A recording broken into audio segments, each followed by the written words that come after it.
So an alternative way to starting your weft is to actually tie it onto your warps. So you remember that when I first started off with this, this brown string, I didn't tie it off down here. So I literally started weaving and I've left this nice and loose. That's because I like operating that way when I'm actually doing my weave.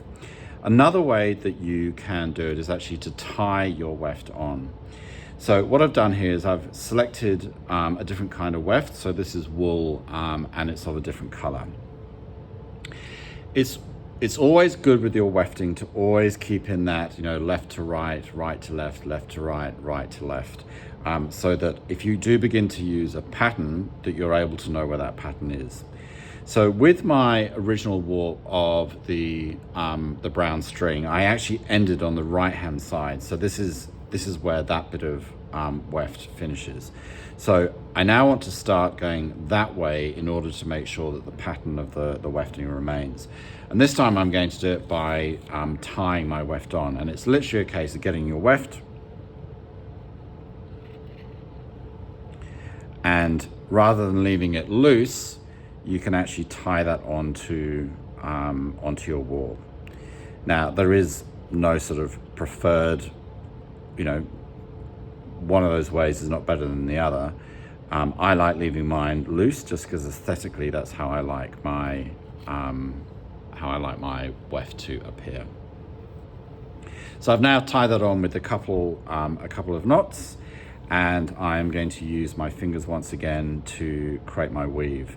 Now this final one of the brown, this came over, okay? So you still want to follow that under, over pattern, even though I've changed the actual weft itself. So this one came over, so this one here with the green, the first one is actually going to be an under, which means that this second part of the warp is going to have an over component to it. So I'm going to ensure that my weft is going under this first one.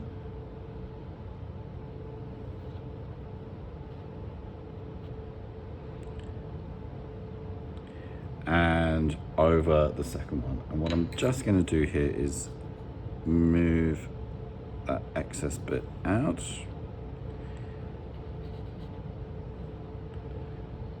And I can either leave that or deal with it later.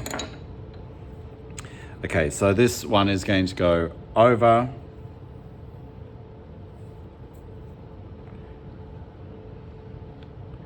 under, over, under, over, under, over, under, over, under, over, under, over, under, over. And again, gently pull it through, holding on to that bit on the right-hand side of the end, just so that you're not absolutely pulling it too tight. And what I'm just going to do at this point is just beat that down with my comb. So I'm going to go in and I'm going to push that down, just maybe make it a little bit tighter.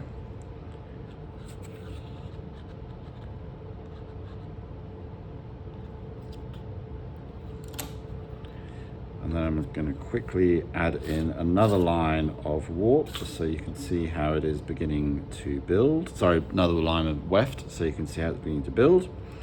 So this bit came over this final bit of the warp, so it's going to start off by going under, over, under, over, under, over, under, over, under, over, under, over, under, over.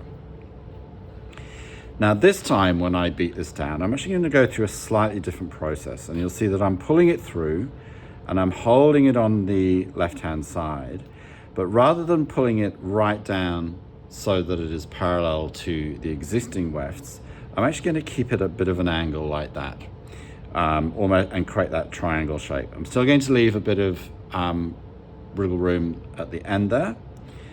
And what I'm going to do this time is either using my finger, I'm just going to pull it down in certain sections. like that. Just doing that very gently. And then I'm going to beat it down. Again, this is not an absolute essential, but it's just a process that allows you to beat it down, leaving a bit of slack in so you're not pulling the sides of your weft right in. And then I will do one final one. So this came over, so I'm going to start by going under, then over, under, over, under, over, under, over, under, over, under, over, under, over, under, over. I'm going to hold on to this right hand side just so that I'm not yanking it again, and I'm going to ensure that I'm pulling it up at that angle to make the triangle shape. I'm going to use my bobbin here to just pull it down in a couple of sections, and then I'm going to use my comb to beat it in. And what you will see is beginning to emerge here is I'm actually beginning to create this first part of my fabric as I move up. And the beating down of it allows it to stay uniform, if that's what you want, and tight and compressed so that you've actually got a fabric rather than loose bits of string.